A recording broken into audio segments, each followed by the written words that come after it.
tout le monde, on se retrouve aujourd'hui pour vous parler de la forêt d'Aokigahara, considérée comme étant l'endroit le plus hanté du Japon.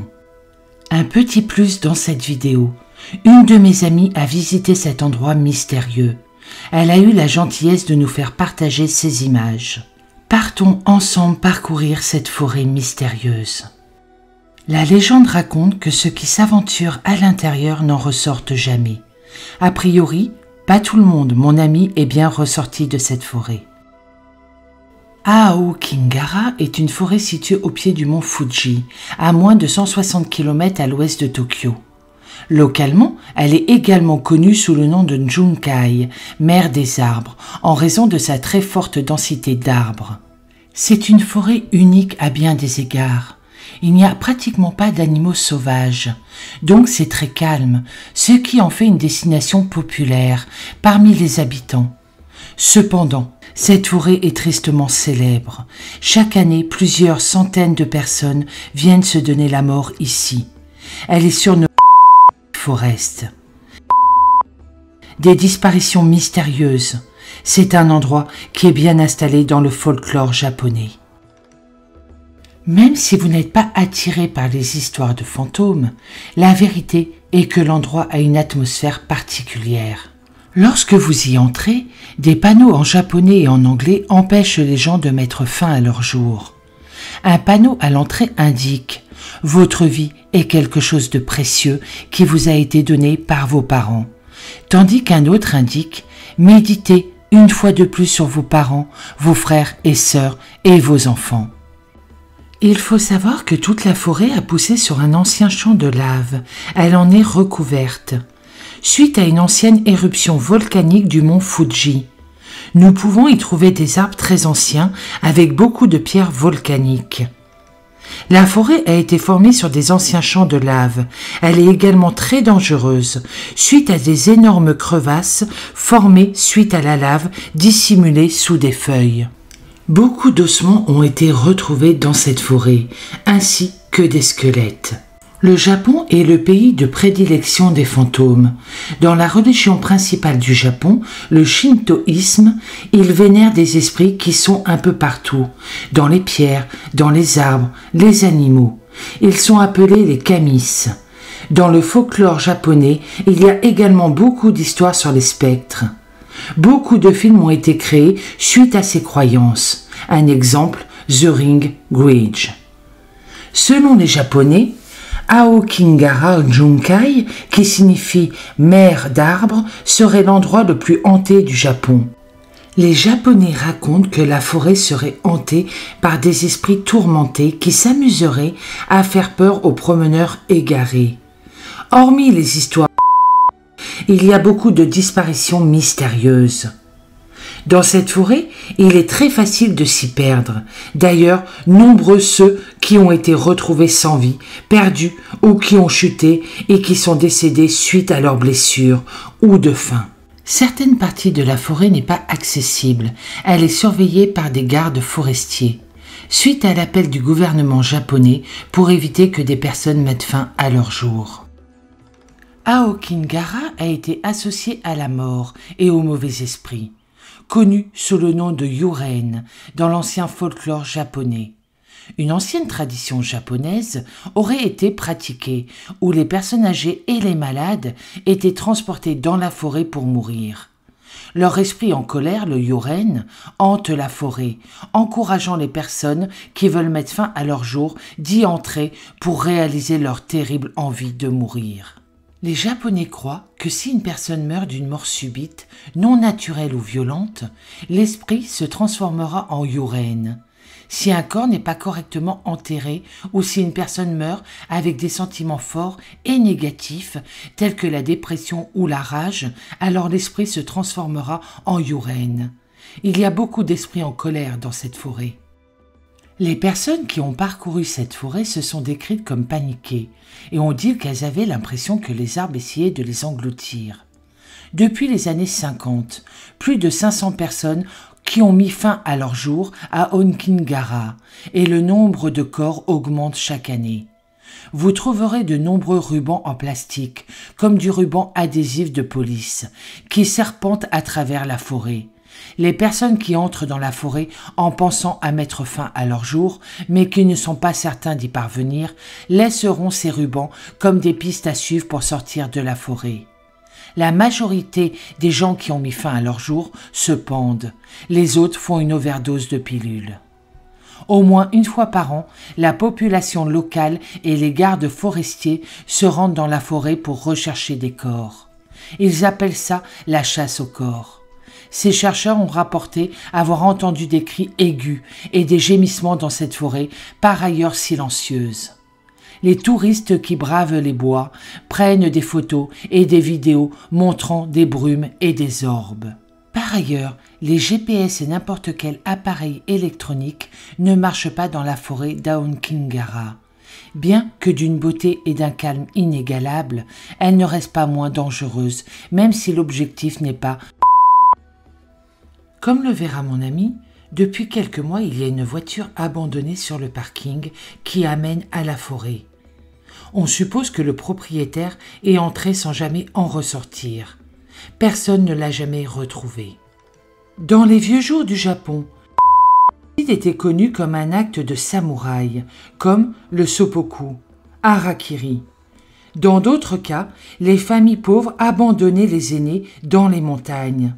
Ils étaient incapables de s'intégrer dans la société.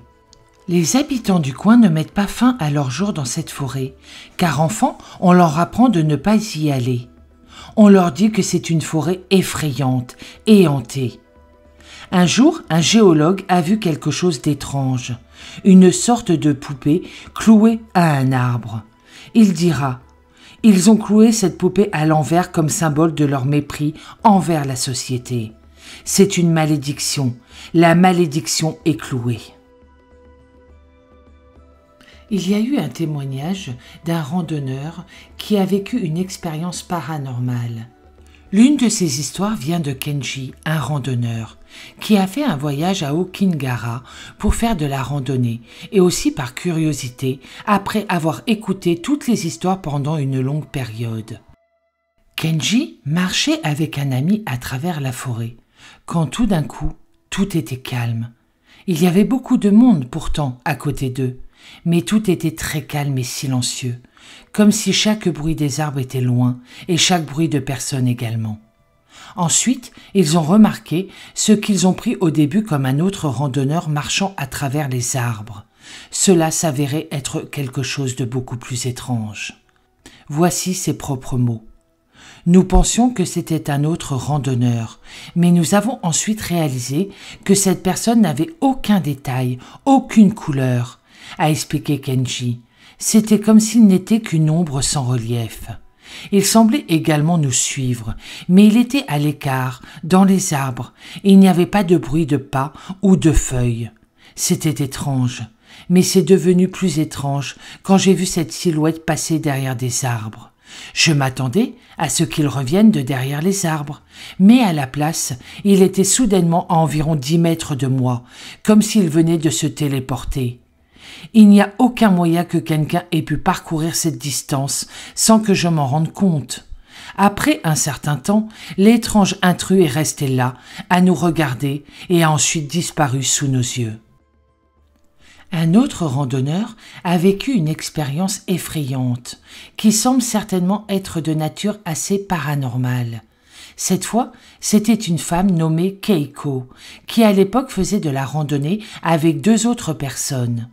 Des choses assez troublantes s'étaient déjà produites lors de leur visite, comme une chaussure au milieu du sentier sur lequel ils se trouvaient sans raison apparente.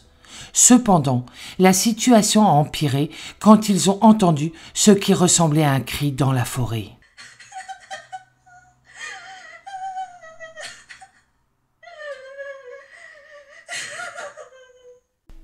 Voici le témoignage de Keiko. C'était très étrange, mais c'est devenu plus alarmant quand il a semblé devenir plus fort. Nous pensions que c'était peut-être quelqu'un en difficulté, alors nous nous sommes mis à chercher, trouver cette personne. C'était encore plus étrange, car alors que nous nous dirigions vers ce bruit, la source des pleurs, cela semblait s'éloigner, nous emmenant encore plus profondément dans la forêt. Ce qui a semblé plus effrayant, c'est que les pleurs semblaient devenir plus désespérés et angoissés alors que nous nous approchions. Nous avons appelé, mais personne n'a répondu. J'ai juste pleuré, je n'en pouvais plus d'entendre ces bruits. Nous sommes allés assez loin dans la forêt, jusqu'à ce que finalement, il semble que nous nous approchions de la source. Les pleurs devenaient de plus en plus forts, nous y étions presque, et puis ça s'est arrêté soudainement.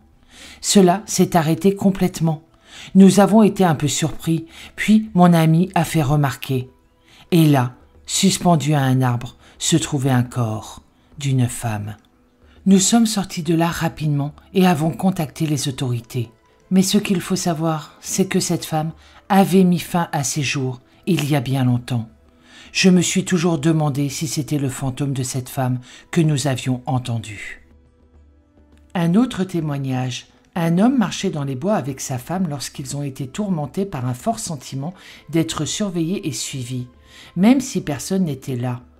Ce sentiment de peur augmentait au fur et à mesure qu'ils allaient, comme s'il s'accrochait à eux, et atteignait le point où la femme sentait qu'elle ne pouvait plus respirer, et elle a voulu repartir. Ils sont rentrés chez eux, et la femme avait toujours ce sentiment, et elle m'a eu des vertiges. Voilà le témoignage de son mari. Ma femme a commencé à avoir ce que je peux appeler des épisodes. Soudain, elle tombait dans une sorte de transe où elle s'évanouissait complètement, totalement insensible. Puis, quand elle revenait à elle, elle ne se souvenait de rien. Cela a commencé à se reproduire de plus en plus fréquemment, et j'ai pensé que cela avait peut-être un effet de stress. Puis un jour, elle a commencé à parler dans ses rêves avec une voix qui n'était pas la sienne, parlant de personnes que nous ne connaissions pas. Ma femme ne parle jamais en dormant, et ce n'était pas sa voix. Cela a continué pendant environ une semaine. Nous avons finalement rendu visite à un spectre chinotiste, et ce genre d'épisode s'est arrêté. Je sens à ce jour que quelque chose nous a suivis de cette forêt, même si je ne sais pas quoi. Qu'y a-t-il dans cet endroit qui attire de telles histoires et pourquoi tant de gens viennent-ils ici pour mourir? La terre est-elle imprégnée d'énergie spirituelle négative? Pourquoi cet endroit d'une telle beauté est-il un aimant pour les histoires sur les forces surnaturelles sombres? Pourquoi y a-t-il autant de disparitions mystérieuses? Que vous croyez ou non à ces phénomènes paranormaux, entrez à Aokingara est sans aucun doute une expérience troublante. Malgré des recherches intensives, je n'ai trouvé aucun article qui relate les disparitions qui se produisent dans cette forêt. Pourtant, malheureusement, ces disparitions ne sont pas un mythe, mais bien une réalité. Mais la tradition japonaise n'est pas la même qu'en Europe. Pour les Japonais, ces personnes sont les évaporées, le phénomène des Joachu. Au Japon, chaque année, environ 100 000 personnes disparaissent dans la nature, communément dénommées Joachu, si je le prononce bien. Ces dizaines de milliers de Japonais qui s'évaporent chaque année de la surface du globe sans laisser aucune trace représentent une énigme assez fascinante.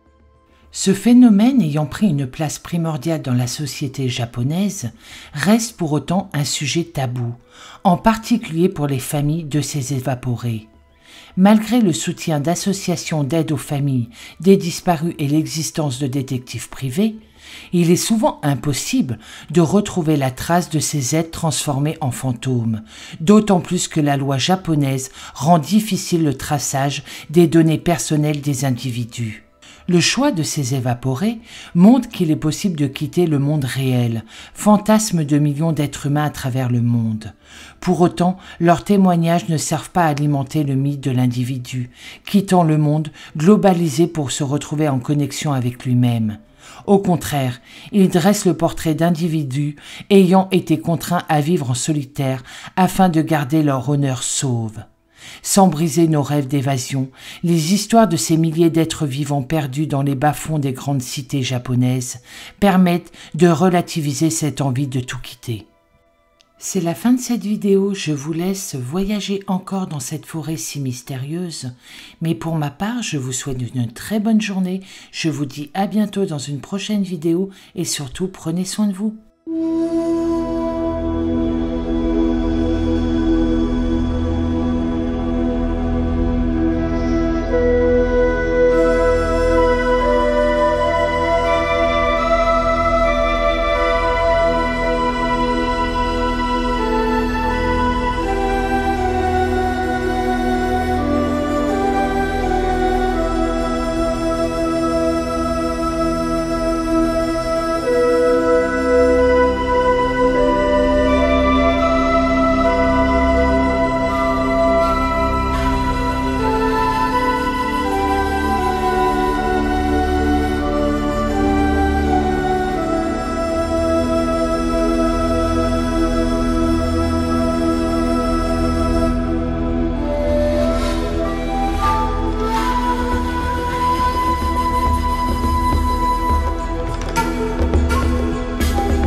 Coucou Kenny, merci beaucoup d'avoir choisi ma chaîne pour ton témoignage. Bonjour Kana, merci d'avoir accepté que je vienne témoigner sur ta chaîne et je tenais en effet à m'expliquer depuis longtemps. Sur cette journée pour ma part, tu es une des seules chaînes que je connaisse qui ne juge pas. Et qui est très respectueuse dans son travail. Notre conversation téléphonique l'a encore plus confirmé. Merci à toi, je tenais à m'excuser à l'avance et demander à Kana de déformer ma voix. Je suis maintenant professeur à l'université et je tiens à vous comprendre à mon anonymat. Bonjour, je m'appelle Kenny, et j'ai vécu une rencontre assez terrifiante. L'hiver de l'année 2015, une expérience qui me marqua à jamais. Je fréquentais l'université du Nevada, dans l'ouest de l'État des États-Unis, caractérisée par ses grandes étendues désertiques et national forest. L'un de mes meilleurs amis vient d'Écosse. C'est un étudiant étranger originaire d'Édimbourg. Il est passionné par les activités en plein air, comme le camping, la randonnée, et l'exploration surtout. Un jour, il décida de nous emmener en randonnée pour faire du camping sauvage dans la montagne. Il était aussi un randonneur aguerri tout comme nous, et nous nous sommes mis d'accord pour partir avec sa voiture, un 4x4 tout-terrain. Je n'ai plus souvenir de l'endroit exact, mais je sais que nous étions au nord du National Forest. C'est là que nous nous sommes garés le long d'une route sinueuse. Avant de gravir une pente sur un sentier qui n'était accessible qu'à pied, je me souviens que nous étions constamment en train de regarder autour de nous, à cause de la présence des lions de montagne dans cette région. Nous avions pris avec nous des speed défense en cas d'une éventuelle rencontre avec eux. En général, les lions de montagne sont des prédateurs furtifs. Quoi qu'il en soit, notre marche s'en est retrouvée plus lente et plus prudente qu'elle aurait pu l'être dans d'autres circonstances. À cause de l'attention constante que nous portions sur les environs, l'endroit où nous allions n'était pas un terrain de camping proprement parlé. C'était un lieu boisé et montagneux qui avait attiré l'attention de mon ami. Pour moi, il y avait certainement de plus beaux endroits au Nevada. Il allait camper, mais nous l'avons suivi de bon cœur. Nous voulions que notre ami puisse profiter de cette journée. Il semblait vraiment content par le fait qu'il y ait de bonnes chances pour que nous soyons les premiers à camper dans cette zone. Il nous a fallu près de 2 heures pour atteindre l'endroit où nous devions camper, sur un terrain plat. L'endroit offrait une vue surprenante et assez étrange aussi. Quelques mètres après se trouvait un versant qui menait au sommet d'une autre montagne. Sur le moment, nous avons décidé de nous détendre un peu, avant d'installer notre campement. Nous sommes donc posés pour boire quelques bières, et le temps passa rapidement. Nous étions tellement concentrés sur les anecdotes des uns et des autres, que nous le racontions. Que nous avions presque oublié de monter notre camp, tandis que nous nous rapprochions bientôt des 14 heures, quand tout le monde y finit sa bière. Nous sommes donc mis d'accord pour monter le camp. Alors que nous étions en train de monter la dernière tente individuelle, nous avons entendu un cri puissant venir de la montagne d'en face.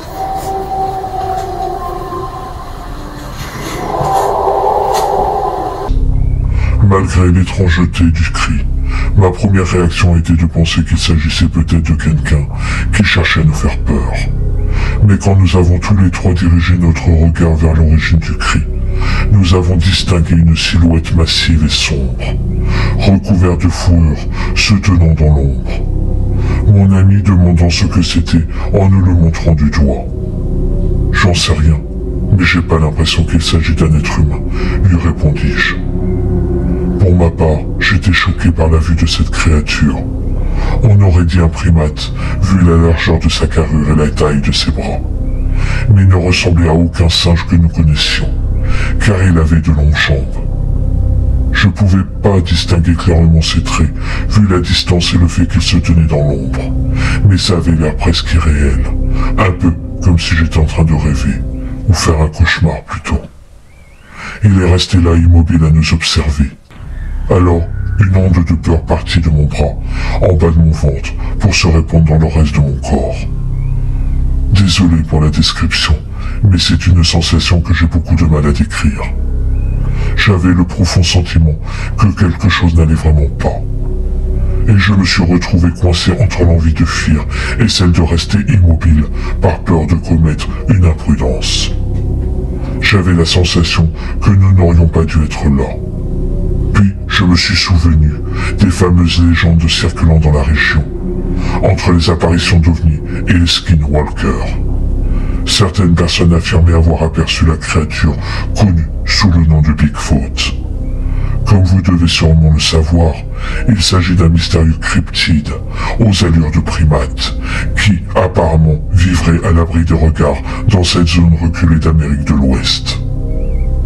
C'était en tout cas l'image que je m'en faisais. On aurait dit un peu Chewbacca du film Star Wars, mais en un peu moins mignon. Bien que plus massif et d'un pelage plus foncé. Je crois que c'est un Bigfoot. Complètement paniqué en essayant de masquer ma peur et mon inquiétude. Au moment où je finis ma phrase, la créature cria, si fort que j'ai cru que mes tympans allaient éclater. Je voulais vous préciser que pour moi, c'était humainement impossible pour un homme de pousser ce genre de cri, et avec une telle puissance. Le deuxième cri était 3 fois plus fort que le premier. Son cri a dû porter sur plusieurs kilomètres. Si un autre randonneur passait dans les environs, il était tout simplement impossible que cette personne ne l'entende pas.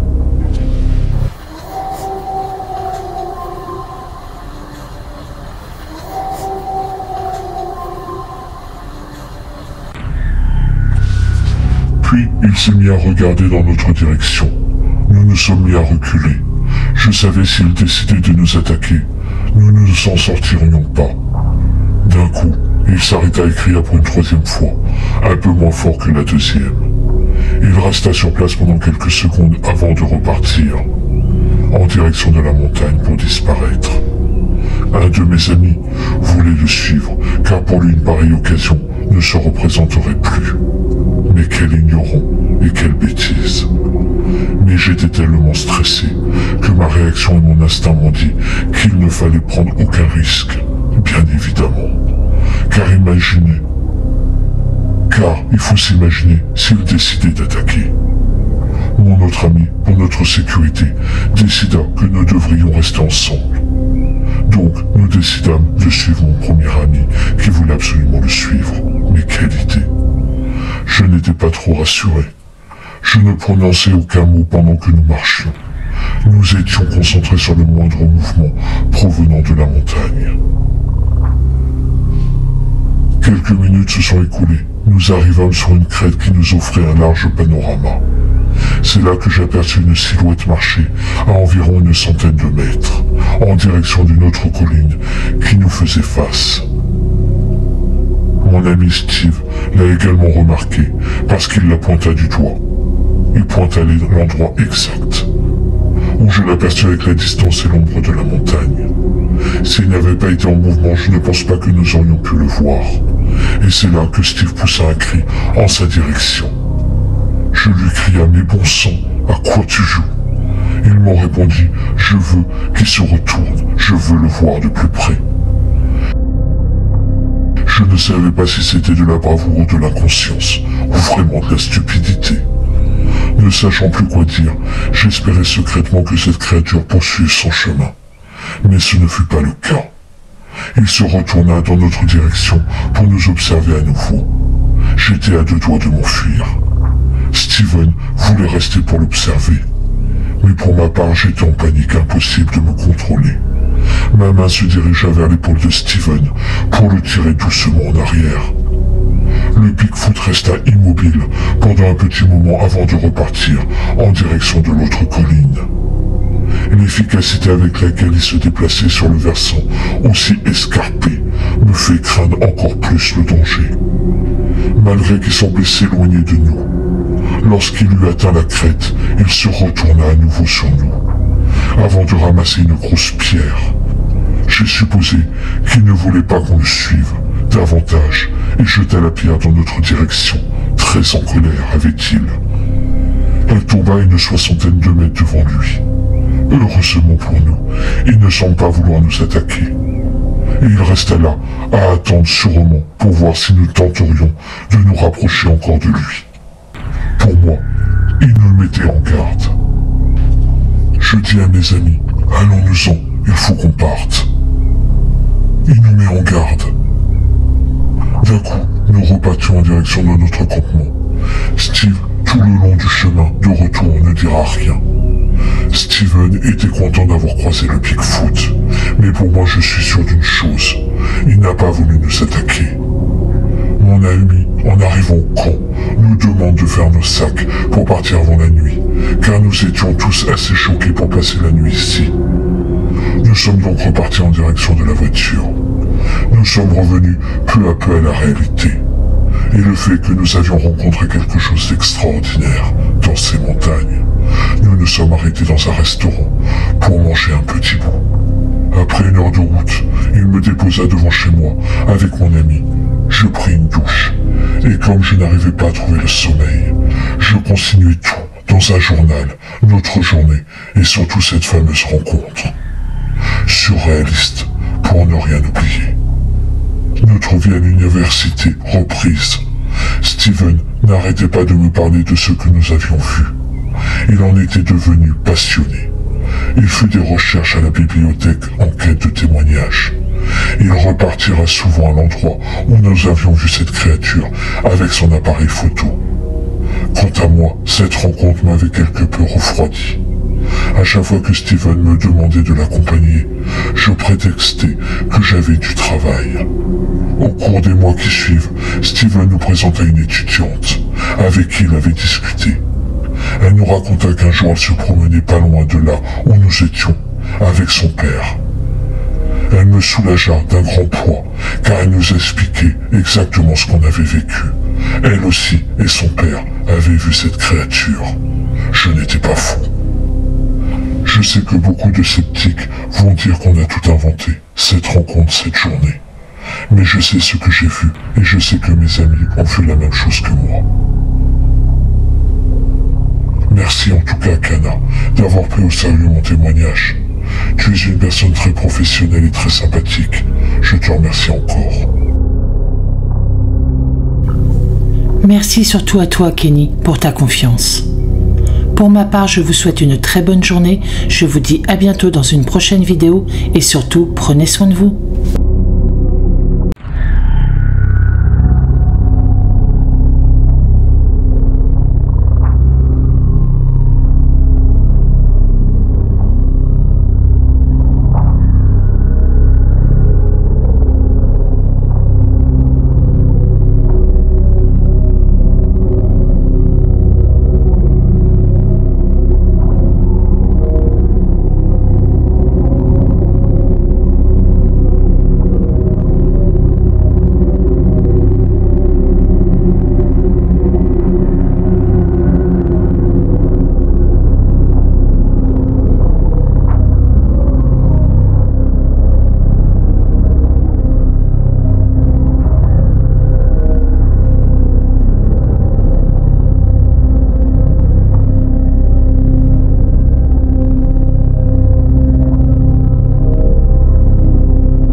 De tout temps, les forêts ont été les lieux de tous les mystères et de tous les fantasmes les plus sordides. C'est inscrit dans la nuit des temps, et toutes les légendes en font état.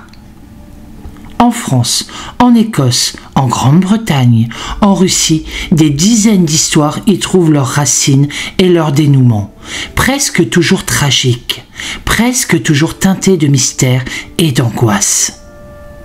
Partout, sorcières, mages, charbonniers, inquiétants et bandits de grands chemins ont laissé des traces qui ont survécu au rationnel et au raisonnable.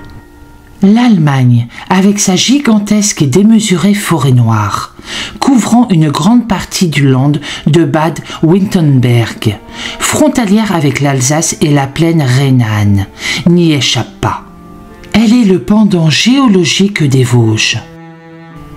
Immergeons-nous donc quelques instants et quelques décennies avant aussi dans les mystères d'un hôtel-château mi-hanté, mi-damé de cette forêt noire aussi mystérieuse qu'envoûtante. Il n'est guère étonnant de voir qu'il est toujours encore utilisé de nos jours comme lieu de tournage de séries et de films effrayants.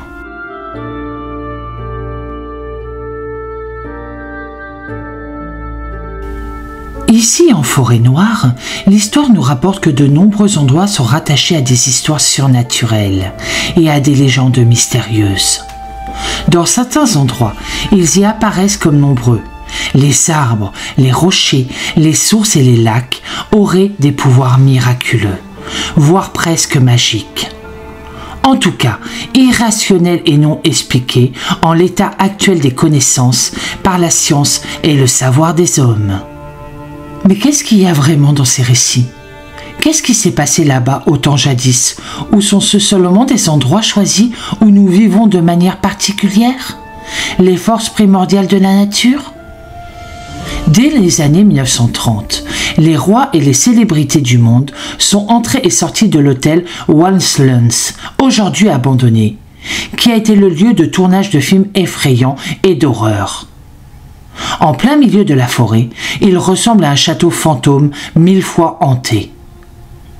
Jadis, les philosophes disaient déjà que l'homme avait besoin pour se nourrir de légendes plus que de pain. Et les écrivains allemands s'y sont donnés à cœur joie. En 1902, le grand hôtel Walslunds a ouvert ses portes, niché au cœur sombre de cette forêt séculaire et silencieuse. Son nom déjà n'est pas sans donner la chair de poule. Walslunds signifiant terreur de la forêt. L'hôtel ne sera abandonné, et le mot est bien choisi, qu'en 2005, après de multiples tentatives de réhabilitation, toutes manquées et toutes marquées par le mystère de l'inconnu et la mort qui rôdait, lancinante, insidieuse. Connu et réputé par un bouche à oreille, où l'originalité le dispute à l'exclusivité, prince, sultan, roi, haute noblesse, bref tout le gratin des monarchies et des empires européens, y est venu, entré et sorti. En 1926, le roi Gustave V de Suède y résidait déjà lors de longs séjours, et dans les années 1930, des stars de cinéma, ceux notamment du cinéma muet, comme Douglas Fairbanks et Mary Pickford, y séjourneront. L'hôtel du château était alors l'une des maisons de la haute société, là où il fallait absolument paraître. L'âge d'or fulminant de cet hôtel-château au château-hôtel, c'est selon l'envie, et celle de la gestion, en main de fer gantée de velours, d'une entreprise familiale matriarcale, régie par Adèle B., Adi pour tous. Elle était considérée comme la bonne âme de la maison, y attirant la bonne société, les incontournables, m'as-tu vu, accourus de toute l'Europe et même de l'Orient fastueux, avec des événements de danse et de congrès alors uniques et très rares, alors on s'y presse. L'histoire, fugace et éphémère, ne nous dit pas tout, mais il semblerait qu'elle y soit morte de curieuse façon dès 1949. Et depuis, vengeresse, punitive, il se dit et s'écrit qu'elle y opère des ravages. Avec la Seconde Guerre mondiale et la mort d'Adi, peu de temps après, tout était fini d'un seul coup. Le mirage avait disparu, l'alchimie n'opérait plus et la ruine menaçait. La maison est devenue un temps un hôpital militaire sans gloire et sans espoir. Les employés des lieux soupçonnent œuvrer dans un endroit maudit et damné, d'où il faut fuir. Et vite, pour son salut et celui de son âme.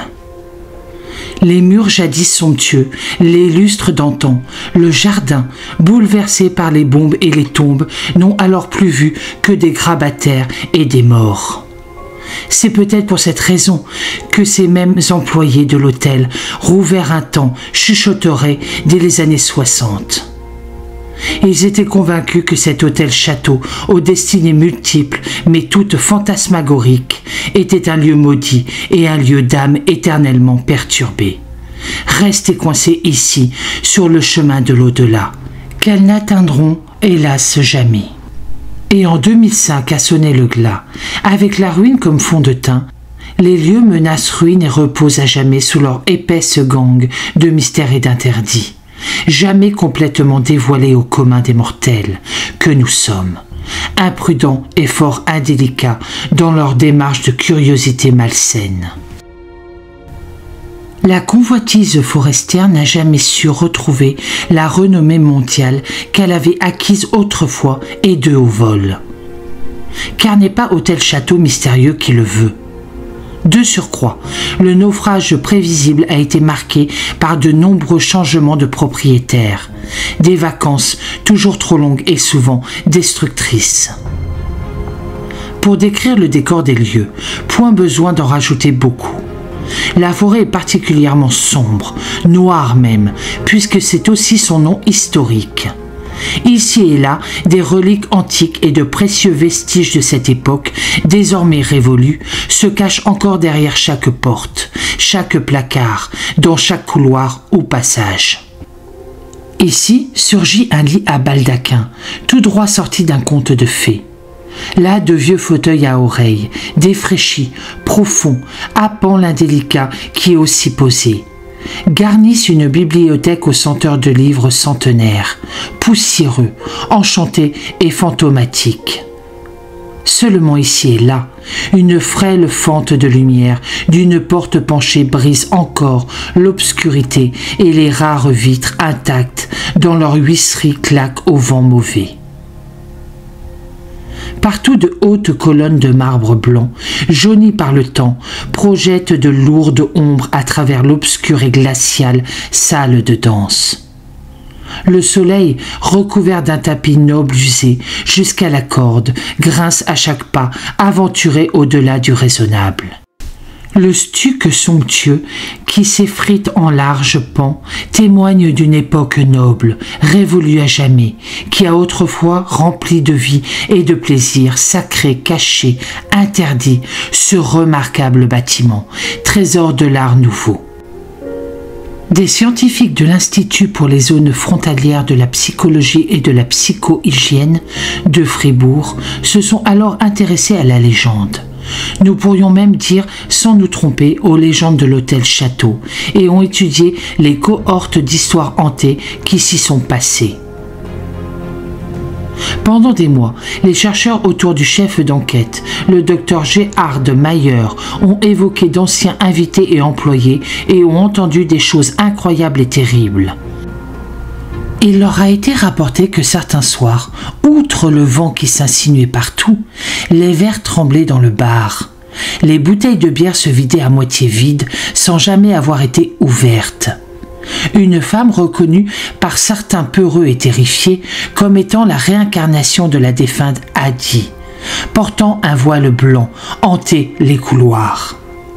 On voit des ampoules qui se fragmentent dans des lustres à 13 branches.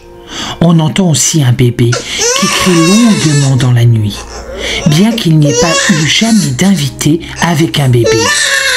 Et la liste des phénomènes paranormaux est fort longue, enrichie encore de cet ascenseur qui ne s'arrêtait jamais au niveau, éternel voyageur du temps, ou ses pas entendus dans des couloirs déserts.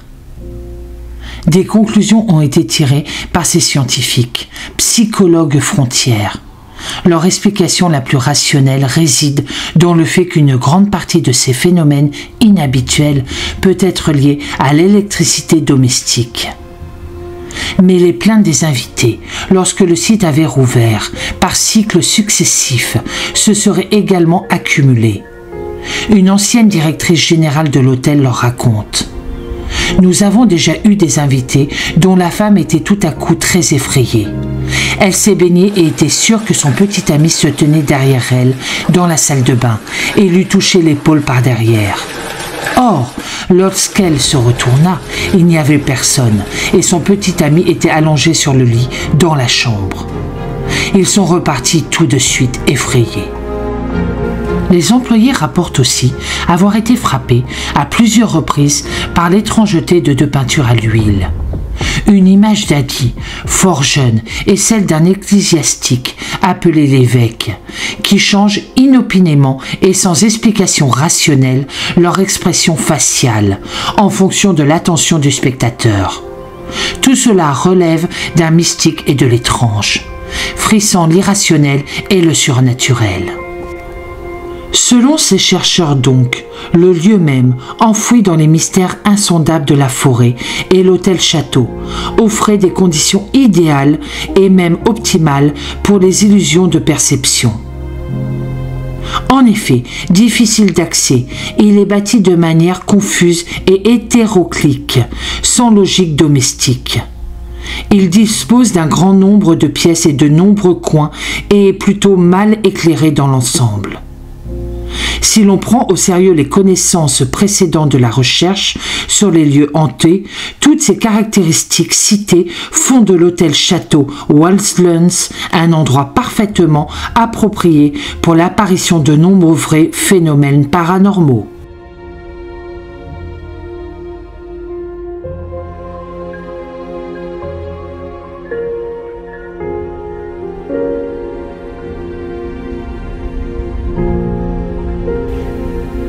C'est la fin de ces mystères et de cette légende. Si cela vous a plu, n'hésitez pas à me le dire dans les commentaires, car il y a d'autres mystères dans cette forêt noire. Pour ma part, je vous souhaite une très bonne journée. Je vous dis à bientôt dans une prochaine vidéo et surtout, prenez soin de vous.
C'est une curieuse et très étrange affaire d'apparition que nous allons évoquer ici aujourd'hui.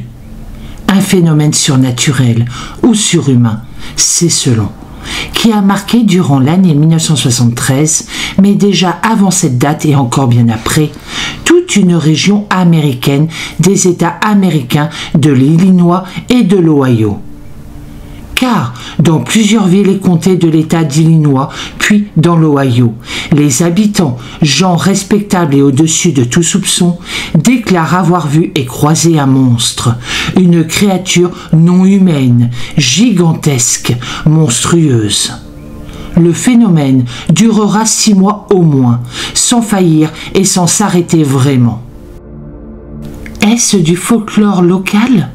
Sont-ce quelques habitants en mal d'animation dans ces plaines d'élevage et de culture intensive et qui s'ennuient? Est-ce du règne du paranormal ou de l'inexpliqué? Personne, à vrai dire, n'a su justement expliquer rationnellement et logiquement le phénomène. Alors aujourd'hui, au vu des éléments partiels dont nous disposons, au vu de divers articles et reportages publiés sur le sujet, déjà anciens puisque datés de ces années-là, convenons-en. Essayons donc de mieux comprendre ce phénomène, ses conséquences sur la région et sa population.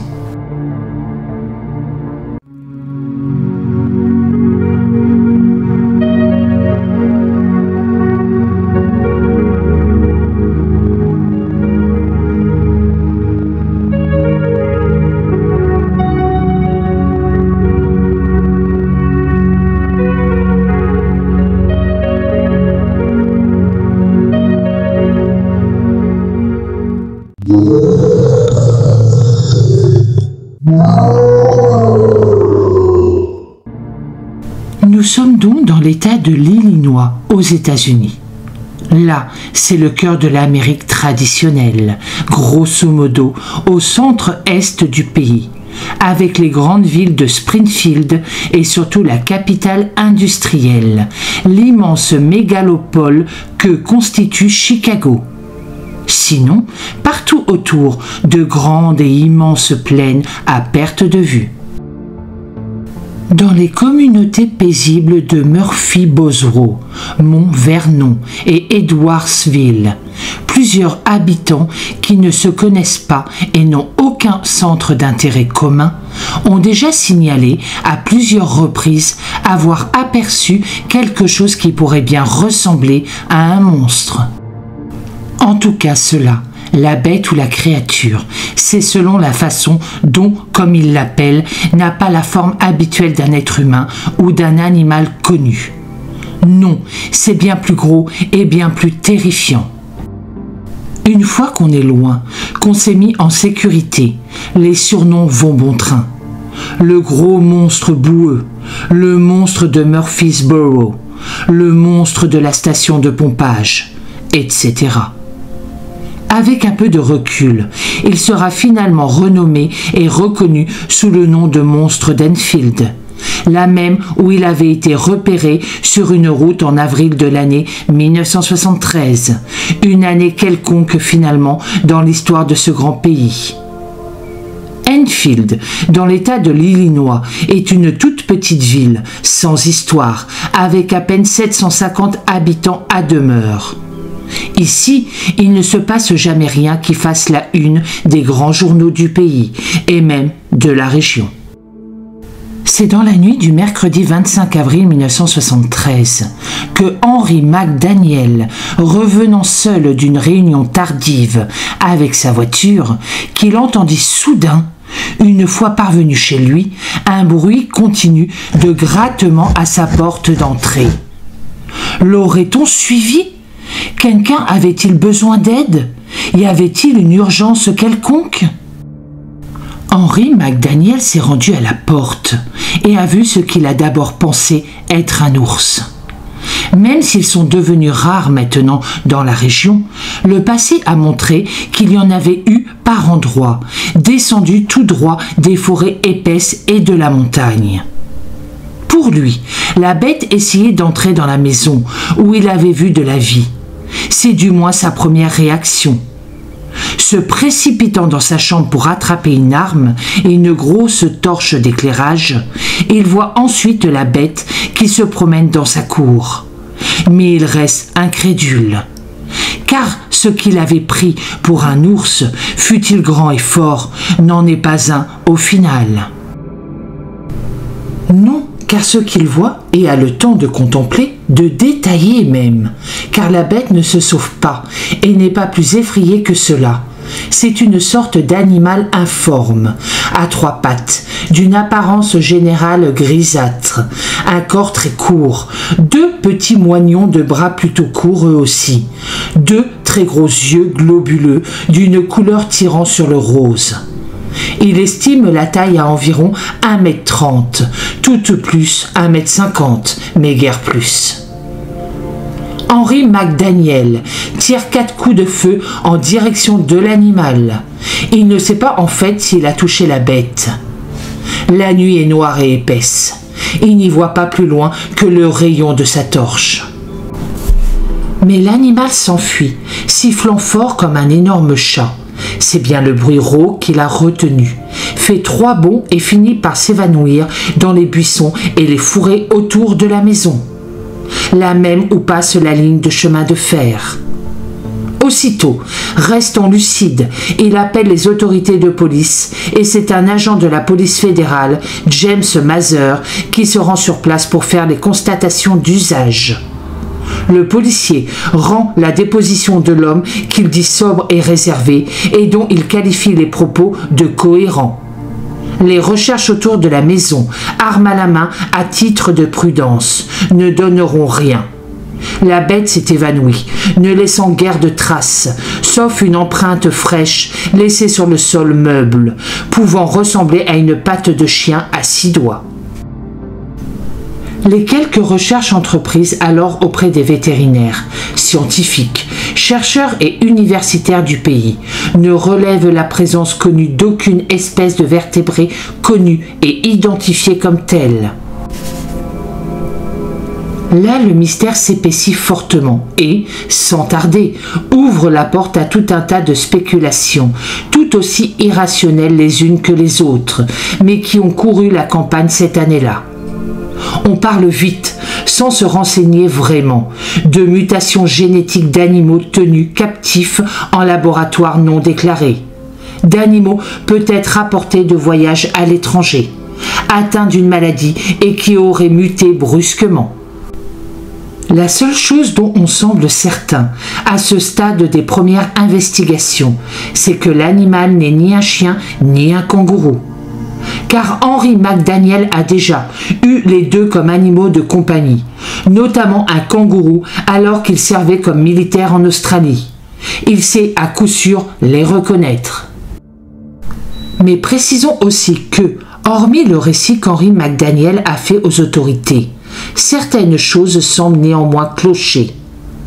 Ici, tout le monde connaissait bien Henry McDaniel et sa crédibilité était quelquefois douteuse. Non pas qu'il était mégalomane ou inventeur de contes, non, mais il aime à se donner un rôle dans une vie trop monotone et rectiligne pour lui. Alors certains restèrent sceptiques devant ce témoignage. Et curieusement, l'histoire ne s'arrête pas là. Elle aurait certes pu finir en beauté sur un demi-mensonge exagéré de Henry McDaniel, mais non. L'histoire va connaître de multiples rebondissements. Très peu de temps après cette première rencontre avec la bête, le dimanche 6 mai 1973, dans la nuit, Henry McDaniel appelle une station de radio FM locale et indique aux journalistes qui l'écoutent avec attention qu'il a revu la bête une seconde fois. Cela s'est passé alors dans l'obscurité du petit matin. Il franchissait un pont ferroviaire à chevalet à proximité de chez lui. Là, la bête se découpait distinctement sur le ciel derrière lui. Il la reconnut aussitôt, formellement avec certitude. C'était sa bête. Dans la même nuit, Prenant l'appel très au sérieux, le directeur de la station de radio, peut-être osons le dire en manque d'auditeurs dans une période de concurrence acharnée entre les diverses stations de radio, se rend, toute affaire cessante, à Enfield, accompagné d'un ami, un certain Ed Phillips, grand chasseur devant l'Éternel. Les deux hommes sont porteurs d'un arsenal impressionnant d'armes à feu pour le gros gibier et même d'un fusil tranquillisant au cas où ils rencontreraient la bête. L'histoire, car cela reste une histoire, avec ses limites de crédibilité et de confiance, retiendra que les hommes passeront 2 jours entiers en ville et affirmeront par la suite avoir vu la créature dans un bâtiment abandonné près de la maison de Henry McDaniel. Ils auraient même réussi à enregistrer le cri de la créature. Mais à la fin des 2 jours, le mardi 8 mai 1973 donc, la situation va subitement dégénérer. Et pour de bonnes raisons. Ayant été appelés pour des coups de feu tirés impunément en ville, les adjoints du shérif du comté de White, territorialement compétents pour la petite ville d'Enfield, vont à l'arrestation de 5 hommes, tous extérieurs à la ville et tous très jeunes, puisqu'aucun d'entre eux n'a encore atteint 20 ans. Au départ, eux aussi étaient arrivés à Enfield pour chasser le monstre dont ils ont entendu parler. 2 de ces hommes ont déclaré avoir vu une créature grise et velue se faufiler dans les broussailles et se déplacer plus vite qu'un homme. Ils ont alors tiré sur la bête et affirment l'avoir touchée. On ne retrouvera ni bête ni trace de sang aux divers endroits indiqués. Et cette histoire rocambolesque commence à faire désordre dans cette petite ville paisible. La version d'Henry McDaniel était-elle crédible lors de son appel à la station radio FM locale? Le directeur de cette dernière n'a-t-il pas exagéré les faits, voulu faire un coup comme on dit dans le métier des journalistes? Quant aux 5 tireurs, l'incrimination originale de chasse aux monstres n'existant nullement en droit américain, ils seront poursuivis ultérieurement pour tapage, désordre et ivresse. Ils ont sans doute voulu trop s'amuser. Là aussi, on serait tenté de croire que l'histoire va s'arrêter là. Bon, le premier, Henry McDaniel, a peut-être exagéré. Ensuite, en second, les 5 hommes se sont sans doute amusés un peu plus que de raison. Mais non, l'histoire du monstre d'Enfield va se poursuivre. Le mercredi 16 mai 1973, un homme du nom d'Alan Workshire, originaire de la petite ville d'Elyria, dans l'État de l'Ohio, adresse une lettre à la rédaction du journal d'Enfield. Mais il y a un problème. Il n'y a aucun journal à Enfield. Après quelques hésitations entre la poste et les autorités administratives, la lettre finira par arriver sur le bureau du shérif du comté, celui-là même qui avait déjà eu l'affaire à Henry McDaniel en avril et aux 5 tireurs du début du mois de mai. L'homme, signataire de la missive, qui ne se cache donc nullement, pensait que celui que tout le monde appelait désormais le monstre d'Enfield était en réalité son kangourou, Massé, qui s'était échappé de chez lui ou lui avait été volé. En tout cas, il ne l'a pas revu depuis quelques semaines déjà et s'inquiétait. Il offre même une récompense de 500 $ à qui lui ramènera son animal de compagnie, vivant et en bonne santé. L'anecdote en restera là, car on ne saura jamais vraiment si c'était du sérieux et si le kangourou a finalement pu être récupéré et ramené à son propriétaire légitime. La confusion était certes possible entre l'animal échappé et la bête, mais rien ne le prouve. Et rien non plus n'affirme cette théorie, et pour cause. 6 semaines plus tard, l'histoire de la bête d'Enfield va ressurgir un peu plus loin, cette fois-ci à 110 km au sud d'Enfield, plus précisément à Murfreesboro.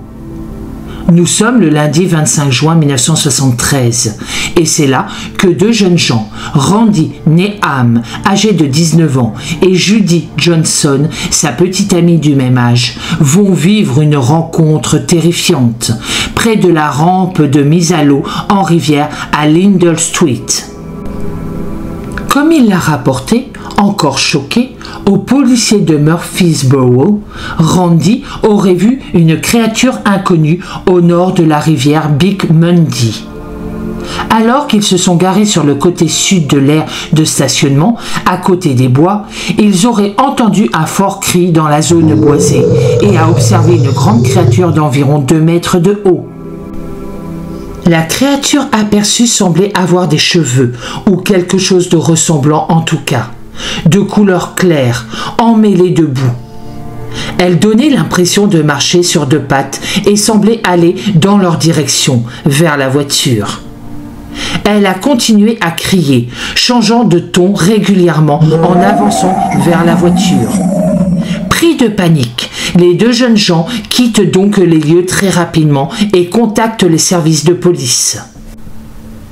Interrogée plus en détail, Judy Johnson a bien admis avoir entendu, elle aussi, le cri du monstre, mais elle reconnaît ne pas l'avoir vu, car elle se trouvait recroquevillée dans la voiture et il faisait très sombre dehors. Cependant, Judy et Randy ont tous deux convenu qu'aucun être humain ne serait capable de pousser un hurlement aussi fort et rauque que celui qu'ils avaient entendu. Et ils ne pensent pas plus à un animal. Les policiers qui se sont rendus sur les lieux ont trouvé des traces de 12 pouces, soit 30 cm dans la boue, provenant peut-être de pieds qui s'étaient enfoncés dans la terre et la boue d'au moins 3 à 4 pouces, soit entre 7,5 et 10 cm de distance, et le tout à 3 pieds, soit là aussi 30 cm à chaque enjambée. On n'est effectivement pas dans les dimensions d'empreinte humaine normales. Alors que sur place, les deux jeunes tourtereaux et plusieurs officiers de police cherchent d'autres traces, un cri perçant et rauque retentit dans l'air calme de la nuit. Un cri a glacé le sang. Le cri poussé provient de la zone boisée au sud-est, tout près de la rivière, à environ une centaine de mètres. Mais l'évaluation de la distance à ce stade reste aléatoire. L'ensemble du groupe ne reste pas là et s'en va aussitôt. Si personne encore n'a vu le monstre d'Enfield, du moins pendant un temps raisonnable pour bien le décrire, tout le monde s'accorde néanmoins sur le fait que le phénomène n'est pas normal et qu'il concerne toute la région. Hallucination collective? Autosuggestion? Simple cri de bête sauvage déformé par le vent et la distance? Personne ne peut apporter à ce stade-là de vraies réponses. Et comme toujours, dans pareille situation, l'inquiétude grandit. C'est dès la nuit suivante, celle du mardi 26 juin 1973, qu'un nouvel élément très curieux va avoir lieu. Le petit Christian Baril, âgé de 4 ans à peine, chassait les lucioles dans la cour arrière de la maison familiale, lorsqu'il est entré en courant prévenir son père et sa mère. L'enfant est affolé et tremblant. Il leur dit tout ce qu'il a vu, tout près, un gros monstre. Mais les parents du petit Christian n'ont pas prêté attention plus que cela à l'incident raconté. 10 minutes plus tard seulement, au 37 Wandswood Lane, dans la propriété voisine, là où réside la famille Ray, Cheryl Ray, l'adolescente de la famille, et son petit ami Randy Crouch, discutent tranquillement sur la terrasse extérieure quand ils sont interloqués par un étrange phénomène. Ils ont pu observer quelque chose qui bougeait autour d'un bosquet de petits arbres, dans le champ s'étendant derrière la maison. Selon eux, il s'agit d'une grande créature qui sortait du bosquet, tout près du bord de la cour, puis se retournait et revenait vers le champ. La créature observée pendant quelques courts instants a été décrite comme mesurant au moins 2 mètres de haut, peut-être plus, pesant sans doute entre 140 et 160 kilos lorsqu'elle se déplace en bond ample, étant d'une couleur blanche plutôt pâle, sans doute assez sale et se tenant debout sur 2 courtes pattes. Les jeunes gens retiendront aussi le dégagement d'une forte odeur musquée, pas très agréable. Une fois les services de police informés, un chien pisteur privé, un berger allemand de belle corpulence, dénommé Red, a été amené sur les lieux pour traquer la créature. Si globalement le chien a suivi l'odeur dégagée par le monstre, il hésitait toujours à renifler les environs, chaque fois qu'il détectait une boue noire que la créature avait laissée derrière elle. Était-ce des déjections animales ordinaires ou bien, comme certains l'ont avancé, un leurre chimique laissé pour troubler les diverses pistes? L'histoire jamais ne l'a dit. Mais arrivé à une grange abandonnée, le chien a soudain marqué l'arrêt et a refusé d'entrer, ce qui était très inhabituel. Le chien était entraîné à fouiller les bâtiments, souvent à la demande des autorités de police, et n'avait jamais refusé d'y entrer auparavant. Tentant le tout pour le tout, le maître de chien l'aurait alors poussé à l'intérieur. Peine perdue, le chien serait aussitôt ressorti, visiblement désorienté. La fouille en restera là. Finalement, les agents de police fouilleront eux-mêmes les lieux, mais ne trouveront rien d'anormal. L'événement sera simplement consigné comme étrange. Une semaine passe alors, et le lundi 2 juillet 1973, cette fois-ci à Mount-Vernon, à nouveau dans l'État de l'Illinois, tout un groupe de personnes signalera avoir vu un monstre. Cela s'est passé très exactement au nord-est de Murfreesboro et au nord-ouest d'Enfield, dans les zones boisées situées tout autour de Casey Fork Creek. Là, ce jour-là, ce ne sont pas moins de 6 adolescents, ainsi qu'un homme âgé de 24 ans, qui eux non plus ne se connaissent pas jusque-là et n'entretiennent aucun lien ni social ni professionnel, décriront tous, de façon plus ou moins cohérente et similaire, une bête sauvage, une créature monstrueuse, qui sera très vite appelée le monstre de la station de pompage.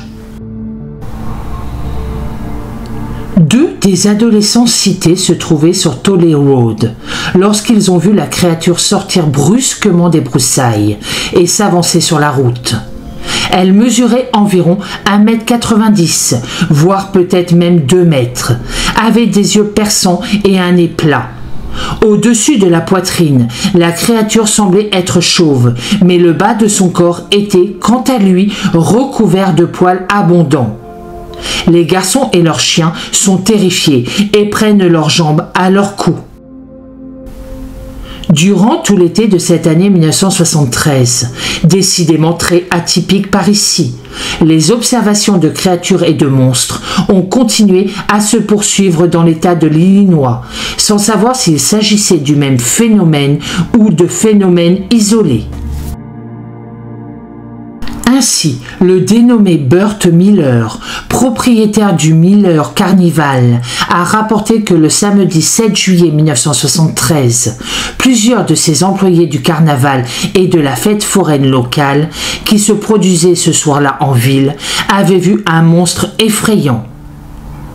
Il lui rapporte avoir trouvé à 2 reprises au moins une créature difforme, ressemblant à un grand singe, se tenant debout près des poneys de la fête foraine, tous attachés derrière les camions de la fête foraine dans une zone herbeuse où ils pouvaient brouter à leur aise.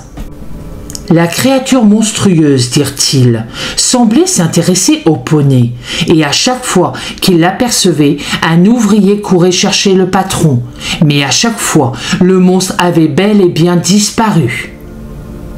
Miller a déclaré qu'il avait d'abord hésité à signaler ses observations aux services de police locaux, de peur que cela ne détourne les gens de la fête foraine. La créature ne réapparaîtra pas jusqu'au jeudi 8 novembre 1973. Ce jour-là, une étrange créature va apporter une véritable scène digne de la fête d'Halloween aux 10 000 citoyens de Murfreesboro. Et bien que le lutin soit jusqu'ici bienveillant, personne ici ne prend de risques. Beaucoup de gens se sont armés et bon nombre de familles, craignant Dieu et ses foudres, avaient décidé de réduire les traditionnelles tournées de friandises habituelles. On ne badine pas avec le danger. Les témoignages oculaires de ces premières rencontres à Murfreesboro ont amené plusieurs personnes à se demander si ces faits étaient là aussi directement liés au monstre d'Enfield ou s'il s'agissait de toute autre chose. En tout cas, depuis le début des observations effectuées, sur plus de 6 mois donc, d'avril à novembre 1973, les avis divergent. Et c'est peut-être là tout le problème. Chaque personne avait sa propre expérience, son propre vécu. Certains ont vu l'animal, la bête, la créature, comme pouvant être un singe ou un primate anthropoïde, ressemblant à une sorte de Bigfoot. Soit, cela reste plausible. D'autres, au contraire, l'ont vu comme un monstre géant à 3 pattes, pouvant être, pourquoi pas, après tout, un grand kangourou échappé. D'autant que l'hypothèse du kangourou en liberté avait déjà été mise sur la table, souvenons-nous-en. D'autant que Henry McDaniel vouait un véritable culte au kangourou, quitte à traversier quelquefois la vérité et la science. On apprendra même, bien plus tard, que Henry McDaniel, un homme décidément excentrique, qui aimait apparemment les kangourous et en avait un comme animal de compagnie, est entré en possession d'un kangourou qui appartenait autrefois à une attraction animalière gérée par Alan Yorkshire à Elyria, dans l'état de l'Ohio. Est-ce qu'il aurait pu le voler ? C'est possible. Est-ce qu'il aurait pu acheter l'animal sans le savoir à une autre personne qui l'aurait elle-même déjà volé? C'est aussi une possibilité ouverte. Poursuivons plus loin. L'hypothèse. Henry McDaniel, on saura qu'il adorait certes avoir le kangourou à ses côtés pendant quelques jours, pour le plaisir, mais a rapidement déchanté et découvert qu'il ne pourrait pas s'en occuper, ni le garder caché. Ceci expliquerait peut-être cela.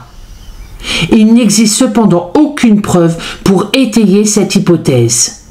Henry McDaniel n'a jamais été accusé d'autre chose que d'être un excentrique, ce qui n'est nullement punissable. Et selon les derniers dires, pour couronner le tout, le monstre dit de la station de pompage ressemblait beaucoup plus à un rat géant qu'à un kangourou ou un tout autre animal. Un seul phénomène similaire, constaté bien au-delà de l'année 1973, sera encore observé. Ce sera le samedi 19 juin 1976 par Ricky Kells, David Taylor et Russell Ward. Et quelques années plus tard, l'Université Western Illinois a publié une étude très sérieuse sur la contagion sociale en lien avec l'affaire du monstre d'Enfield. Pour les chercheurs universitaires, la contagion sociale étudiée dans ce riche document est la terminologie actuellement acceptée pour ce que nous appellerions péjorativement auparavant l'hystérie de masse. Toujours selon l'étude, la contagion sociale est une hypothèse selon laquelle, dans certaines conditions, des masses de personnes adoptent rapidement et unanimement des modèles de comportement intenses, inconscients et non rationnels. La contagion sociale ou hystérie collective est intéressante parce qu'elle force souvent les témoins oculaires à choisir entre affirmer que leur récit, difficile à croire, est vrai ou admettre qu'ils ont été emportés par une hystérie absurde.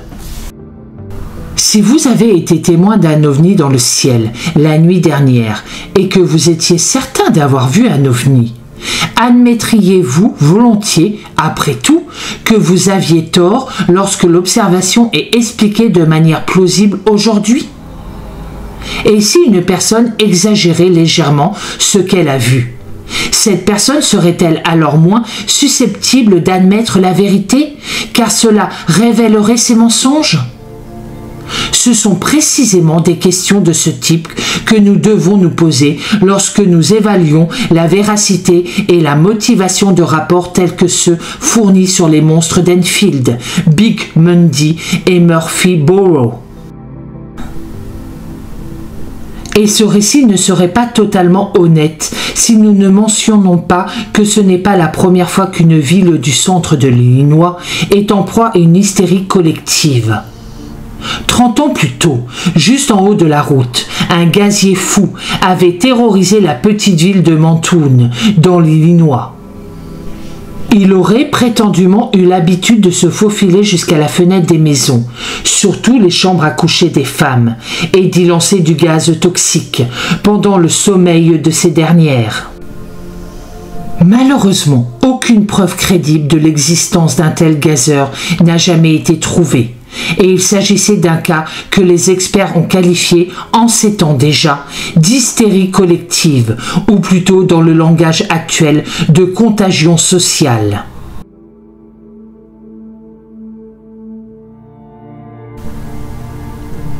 Toute une génération de légendes urbaines a été engendrée lorsque d'autres observations ont suivi.